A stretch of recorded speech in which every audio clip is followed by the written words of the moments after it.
झाली का तेवढी? हो का? मुळात पुणे आणि पिंपरी चिंचवड 2 शहरांच्या प्रकृतीमध्ये सुरुवातीला सांगितलं होतं की फरक आहे. हं, पुण्यामध्ये एखादा चुकीचा प्रकार घडला, एखादा चुकीचा निर्णय झाला, तर इथले समाजसेवक, इथले कार्यकर्ते तुटून पडतात त्याच्यावरती. हं, पिंपरी चिंचवडमध्ये चुकीचं एवढं सगळं घडूनही हं, प्रतिक्रिया द्यायला सुद्धा लोक पुढे येत नाही. का? हं, पिंपरी चिंचवडमध्ये बाहेरून आलेला समाज जो आहे तो सगळा पोटार्थी आहे. हं. पोटापाण्यासाठी आलेला आहे. ओके. हां. तो काय विचार करतो, की ह्या विषयावरती आम्ही जर काही प्रतिक्रिया दिली, स्वतःची भूमिका मांडली, हं, तर आमचं जगणं मुश्कील होईल. त्याच्यामुळे तिथं लोकं बोलायला सुद्धा घाबरतात. हं, ज्यावेळेस लोकं खुलेपणाने बोलायला सुरुवात करतील आणि हं, रस्त्यावरती येतील, हा जनतेचा जनमताचा रेटा निर्माण होईल, हं. त्यावेळेस ह्या लोकांना पळताबोळी थोडी एवढी दहशत आहे म्हणजे पीसीएमसी मध्ये. आहे ना, मग आहे हे ना. भाजपने भयमुक्त पीसीएमसीचा वगैरे नारा दिला हो, होता. मागच्या निवडणुकीमध्ये भयमुक्त, भ्रष्टाचारमुक्त दिला. भयमुक्तीच्या बाबतीमध्ये सांगतो, पिंपरी चिंचवड शहरातला सर्वात मोठा ह्या भ्रष्टाचाराचा सोडा, हं, सर्वात मोठा गंभीर प्रश्न कोणता असेल, तर या शहरामधली बालगुन्हेगारी.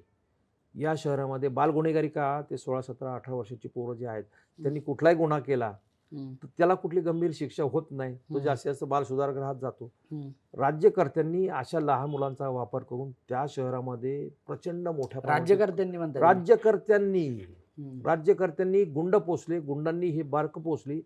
पूर्वी मी ज्यावेळेस तिथे केपीसी आपले कृष्णप्रकाश म्हणून आयुक्त होते, हं. त्यांनी मला या विषयावरती सांगितलं होतं, हा विषय फार गंभीर आहे, पुढे शहराच्या दृष्टीने फार कठीण म्हणजे आहे. मोठे पोलीस अधिकारी तुम्हाला हा, सांगतात. पोलीस आयुक्त. बरोबर, पोलीस मी आयुक्त. त्यांना स्वतः आमच्या स्टुडिओला डायलॉग करण्यासाठी बोललो होतो. हं, त्यांनी सांगितलं, इट्स व्हेरी सीरियस.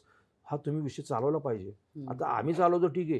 ती त्यावेळेस लोकसंख्या, त्या मुलांची संख्या होती 350-400.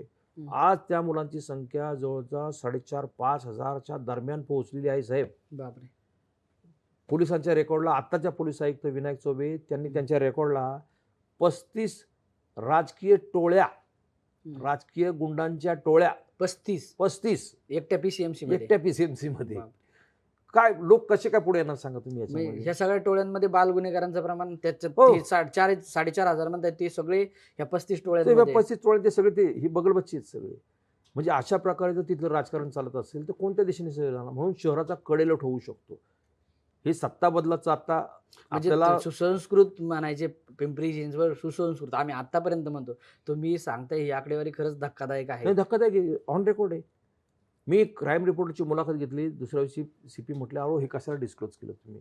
हं, पण ते याला लोकांना समजलं पाहिजे ना, आपण नेमकं चाललो कुठे? पुढचं आपलं जगणं, आपल्या मुलाबाळांचं जगणं.